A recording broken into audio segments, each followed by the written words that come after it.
So, hey, did you know that this guy right here wasn't even a monster? Yep. As creepy as that face is, and probably one of the most recognizable images from the silent horror era, Lon Chaney wasn't actually playing a vampire in London After Midnight. And I was today years old when I found that out because, well, there's no surviving copies of the movie. And I never really deep dove into it, and everything I ever glanced over just called him the vampire. So I automatically assumed that that's what he was. But originally, he was like the first Robert Downey Jr. from Tropic Thunder. He was the dude playing the dude disguised as another dude.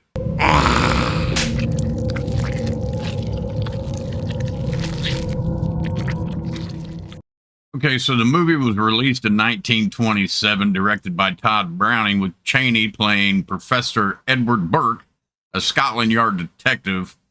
And that whole top hat, wild hair, bulging eyes, and those, teeth that a great white would kill for were actually part of a disguise that Burke used for a murder investigation.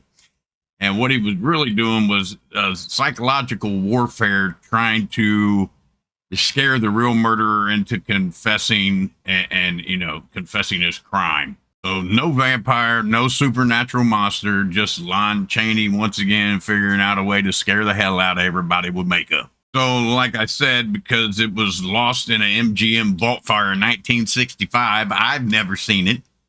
I'm gonna bet you've never seen it, and I bet unless if somebody's watching this that's knocking the door of a century-year-old, it ain't nobody seen it. Now, what we do have is a bunch of movie stills at 2002 Turner Classic Movies.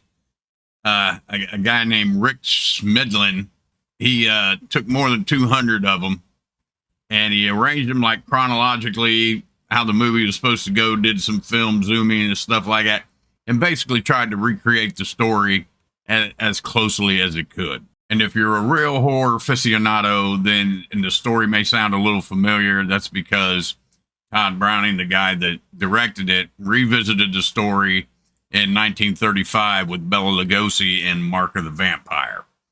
All right. With all that being said, let's take a look.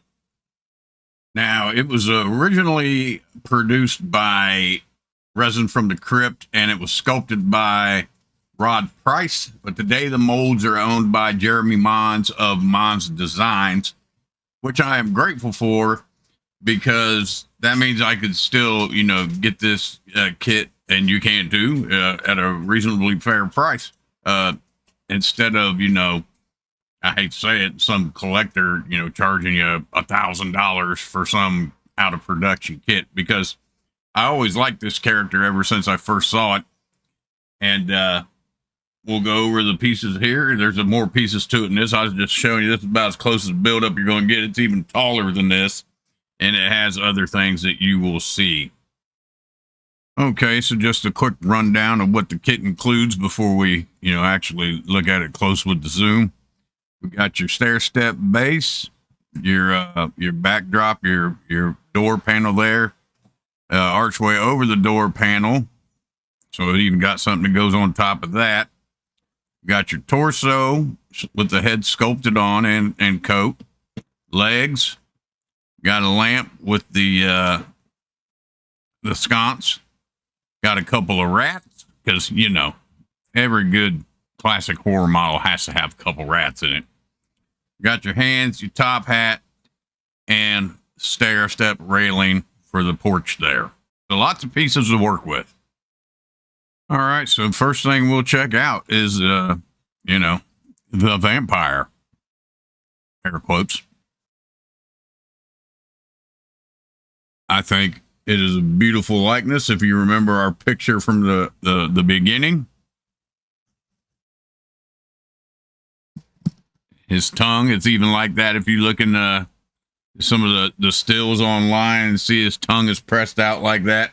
Mr. Price did a beautiful job. See, it's even got some nice recessions in between his teeth there, so you can put your washi in there. The hair is beautifully sculpted. I mean, this is an outstanding kit. The detail in the clothing, inner sleeves, buttons, buttons, buttons, and buttons, and buttons. And his hat even fits on there nicely. I didn't notice there's a little gap right there, but if I sand this off down just a smidge, that ledge, the hat will sit flush on there. And it's got a little cleanup to it here and there. But I mean, to me, I like a kit like that. I don't like plug and paint and play, whatever you want to call it. I like to use my skills that I've learned. Beautifully done, nice and smooth. All your fabric ripples in the right place. Now we'll go over here to the feet. And we got, go down to the shoes. And once again, there's a little seam got to clean up, no big deal. But if you look at the detail of the shoe, got the shoestrings, even one hanging down, the saddle shoe look. A little cleanup, no big deal. Like I said, nicely done. Nice crouching, creepy stance like he had. Now, one thing I did do is I talked to my my buddy Tim, and because I seen his, he already had this kit put together, and that's kind of what put the fire back underneath me, because I'd seen this when I first got in the hobby, and I just, you know, let it go by, because I don't know what year this kit was originally produced, but I have a feeling it's been around quite a while. And I was trying to test fit this to get this in there, because I thought that maybe this may be in a warp. But he told me, he said, it gets in there, but it's tight fit. Well, there's a little trick to it. You got to stick it in sideways, like he's facing the front, like that way. You got to stick it in sideways and give it a twist. And voila. So if you do go to get yourself one of these, then you'll know that trick and you won't be freaking out. Now, it makes a little noise. It's tight fit. But our resin is a little flexible. Just twist like so to get it back out. You can see it's got a key up in there, and it just right into place. And even our top hat has got some nice stitching there. You can see all the way around the band. Nice and smooth. Yeah, like I said, it's got a little bit of cleanup. No big deal. We build models here, if y'all remember that.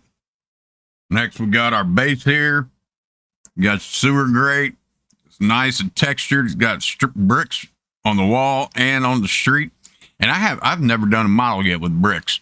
And so I'm looking forward to this, because I'd like to paint all the different colors, you know, make it. Or I haven't decided if I'm going to do this one black and white like the movie, which will be a test, because I've never painted a model black and white yet either. So there's lots of things. Once again, like I said, I haven't cleaned anything up yet, but it's just got a little stuff on the sides. Might have to shave some of this flat. No big deal. We make models here. And you got nice cracks in your steps. Like I said, texture is going to hold your dry brush and your washing. Definitely going to hold your washing in the bricks. Nice little sturdy base.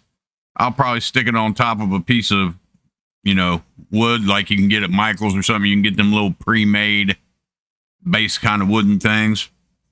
All in all, good piece. Maybe a little hole for your rat to come out of. Maybe I'll chop one in half and have him like his head sticking out, you know, like he's sticking out the hole. Maybe his buddy down here somewhere. That's an idea. Don't steal my idea now. And that's funny, because as soon as I say don't steal my idea, somebody's going to send me a picture and go, hey, such and such did that a long time ago. That's how it always works. There ain't nothing new. Anyways, we got our door backdrop here. Got some nice rough textures in there. I might take a little, I can't remember what you call them things, a little scraper, clean that up a little bit just to hold a little bit of wash right there where it seems to be not so deep, but no big deal. Bunch of brick.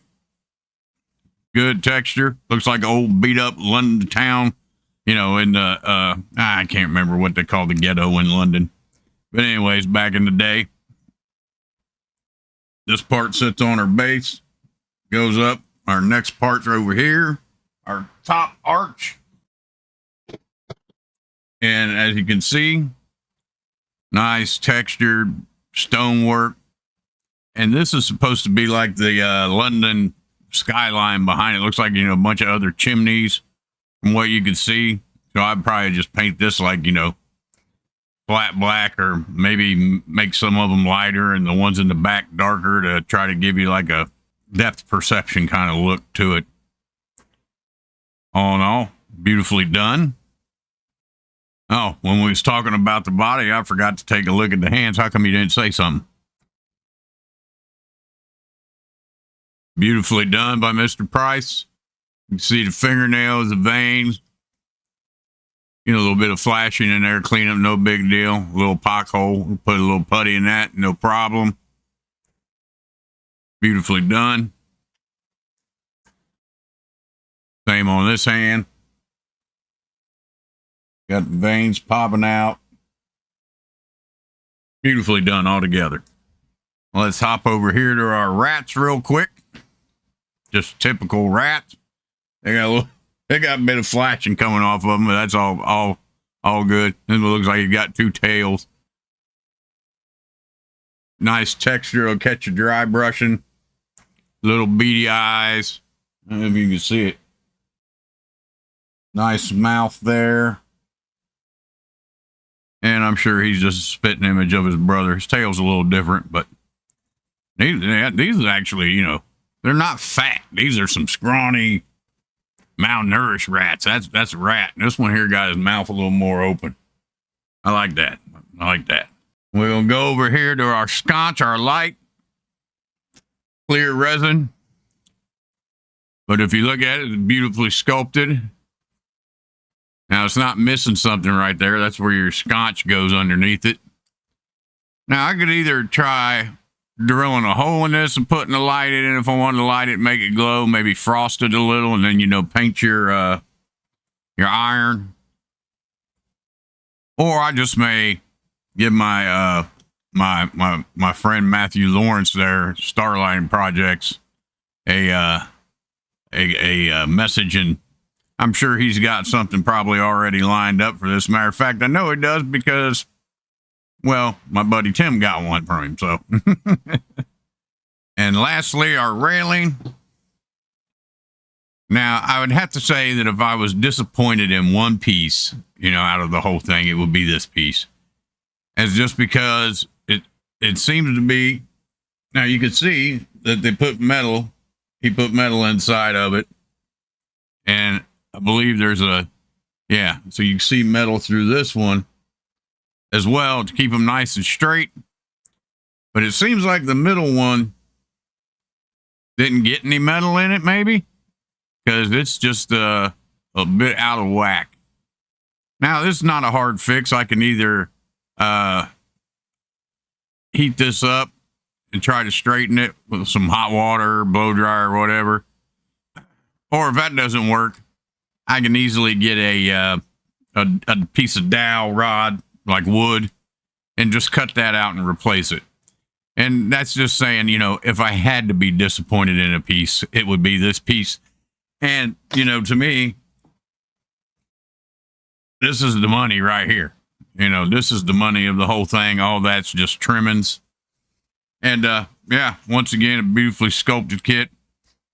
Originally produced by Resin Crypt, or Resin from the Crypt, sculpted by Rod Price, and now produced by Jeremy MONZ at MONZ Designs. All right, let's go ahead and get you guys out of here. So thank you for hanging out and checking out that wonderful classic horror, I guess, or psychological thriller. Oh, which one would you call it? Now that you know, if you didn't know. Story with me. And I got one more thing I want to share with you. One of our viewers, Albert Maldonado, sent me a message with some pictures and said that he had watched some videos and he saw the Meg Mucklebone's video and got interested in some of the kits that I show on here, and he sent me pictures of his build. Let's check it out. I think it's great. I think Elbert did a wonderful job. I love the approach. I love the color. I love the glowing swamp water. Just the way he put this together is amazing. So why don't we go ahead and just give a round of applause to Elbert in the comments.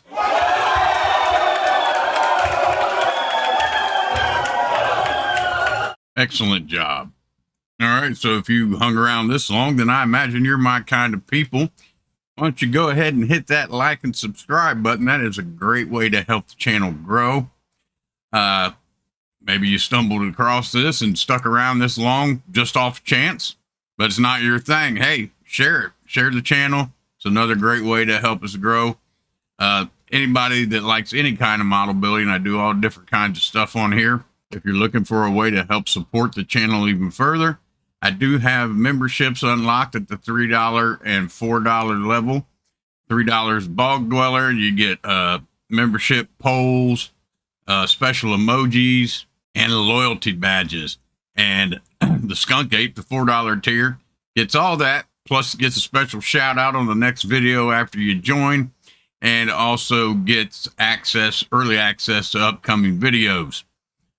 Say you want to help, but that's not your thing. There's special thanks, which is basically like a tip jar, buying me a cup of coffee saying, hey, great video. And if you'd like to get together, then there also is Patreon, and that's a simple $3 a month tier. And what we do once a month is get in there on Zoom. I'm still thinking about putting it over to Discord, and we just have a video get together, just a bench time, hour or so, work on whatever, talk about whatever we want. And one last thing, another free way to help support the channel is if you see a hype button underneath this, hey, go ahead and spend some of them points on there that YouTube gives you. It's greatly appreciated and helps the channel grow. Alrighty, well, with all that being said, that motorcycle video, that wore me out. Woo-wee. We'll get on down the list to what I got going next, and hopefully I'll see you guys soon. So until then, be good to each other. Model on. Sit, Rocco, sit. Good dog. Roof.